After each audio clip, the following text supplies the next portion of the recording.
to part 2 of the classroom rules. The first part is mostly about classroom management stuff. But moving on here, we got absences. All right, man. So with absences, the whole thing about this is you need to reach out to me. I am not going to track you down and be like, hey, you owe me this, this, and this. If you missed an assignment or a quiz that day that you were absent, it goes in the grade book as incomplete. And then, at the end of the week, that turns into a 0. So normally if someone misses a day and they don't reach out to me, then they end up reaching out to me once you see the 0 in the grade book. But you definitely don't want to get it to that point. It's as easy as messaging me. Okay? So you could message me at some point, maybe during homeroom, be like, hey, I was absent on this day. Is there anything we missed? Or after the first 15 minutes of class, once we kind of transition into work time, then you could totally talk to me about anything that you might need to do. It's always after that first 15 minutes. Anyway, moving on. Supplies. All necessary materials will be provided for you.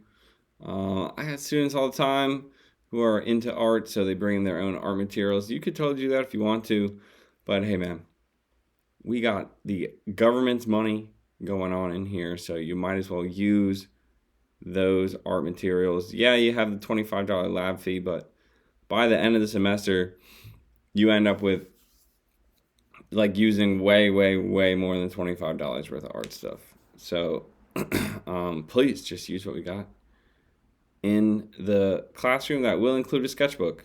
I'll be giving you all your own sketchbook in like a week or two. Probably. Due dates. This one is a little specific to art class because sometimes projects do take a long time. There are people who get done projects early.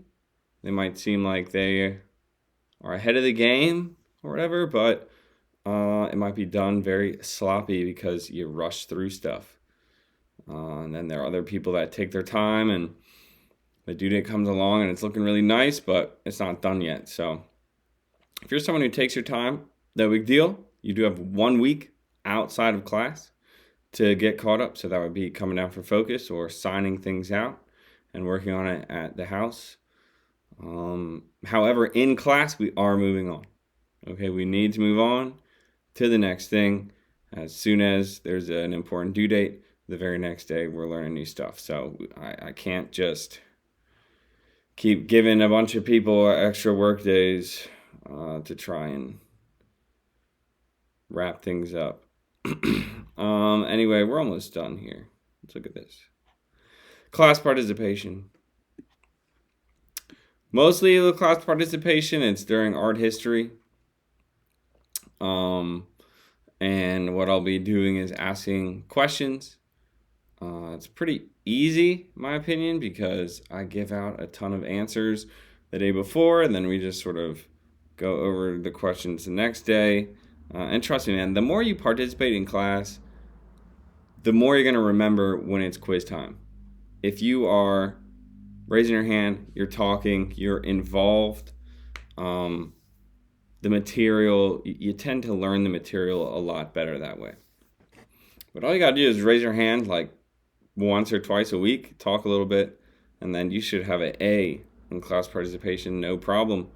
But there are students that just totally refuse to participate, and I've given out zeros before, 5% before in class participation. It can end up bringing your grade down a lot. So just something to encourage you all to raise the hand, talk a little bit, stuff like that. Oh, last one. Here we go. Projects. I guess I kind of already talked about projects in the last video when I went over the rubric. Okay. I do try my best to teach the whole world of art. We got vocab, we got some art history, we have some art criticism, a lot of self-reflection, you know, when it comes to the projects and things like that. So you do end up with a decent amount of work time to do projects, but just so you know, there is more to art than painting, drawing, and like the act of doing those things. There's a lot more to art. Anyway, man, I don't even have a spot for a parent signature because, let's be honest, plenty of y'all be forging that anyway. So this is just an agreement between me and you. You sign it, date it, and this is basically you communicating to me, hey, these rules are cool with me. I'll do my best to abide by them, and I'm ready to learn some art. So anyway, man, this signed piece of paper is part of the notebook check that is going to be due in a few days or several days, depending on when the due date for the notebook check is. But anyway, that is it for me. Peace out. Have a good semester.